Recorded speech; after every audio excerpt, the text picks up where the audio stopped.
This is the farmhouse where I grew up, where my father grew up, where my grandfather grew up, where my great-grandfather grew up. The main house was built in 1860. We got electricity in 1943 with the Rural Electrification Act. And now what I am doing is I'm removing the majority of the 1960 updates and reverting the era back to somewhere between 1920 and 1950. I'm going to show you each room in the order that I did them years ago. While I am no more of a carpenter or a designer than any member of my family has ever been, I'm doing it to suit me and my tastes.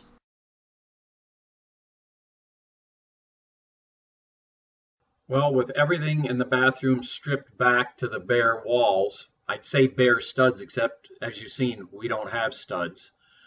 We started with the wall at the far end where the tub used to be. Now we put up masonite. That's a pressed paper product, and there's a reason why I chose it. It's quite strong, it's got a hard surface, and it's very thin. And later on in the chapter talking about the tub, you will see why it had to be a thin board. And here you can see I've got the old heat run put back. Now, we're not forced air, you know that we're kerosene. So the reason why that run is there is I've got a hole cut on the other side of the wall with a vent that goes into that chase and goes down into the cellar.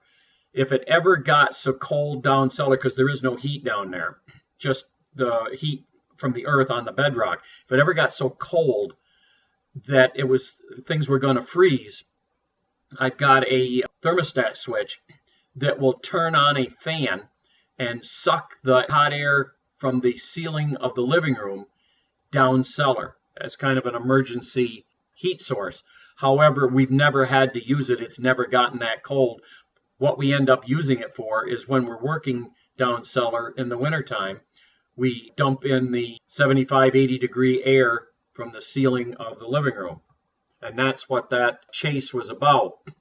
So as you can see, we've put a couple 2x4s, and there's another piece of masonite laying against the wall there. We're going to block that in and cover it up. And later on, you'll see what we're doing with that wall. And so we covered it up with the masonite and put two more 2x4s in front of it to create a little pocket. And again, later on, you'll see what we're going to do with that little pocket. It's going to be something quite unusual for a bathroom. And then all bathrooms have to have some kind of a vent. So we looked at running it up into the ceiling, but we would have had to have gone either to the left and all the way across the living room, or to the right and all the way across the bedroom. Neither one was a good fit.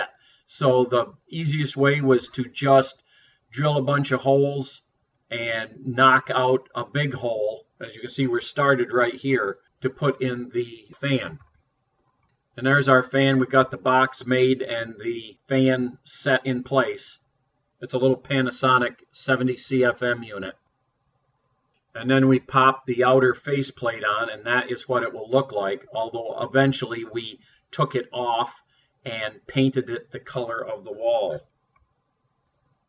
And then on the outside, we put a luxury metals vent hood with a magnetic closing flapper to stop cold air from coming in, because you shouldn't really have a vent directly on the outside wall like that. However, as you saw, there's no other good way to do it. Then we ran some armored wire for the fan and the receptacle that's directly under the window, and then started covering that up with rigid polyiso insulation with the aluminum radiant barrier. And as you can see, so that the insulation would lay flat against the wall, we cut a little channel. Now the reason why we're using that rigid is it's a small bathroom. We don't want to fur out with 2x4s and lose 3.5 inches in all directions. So this is going to work just fine with a wall board over it.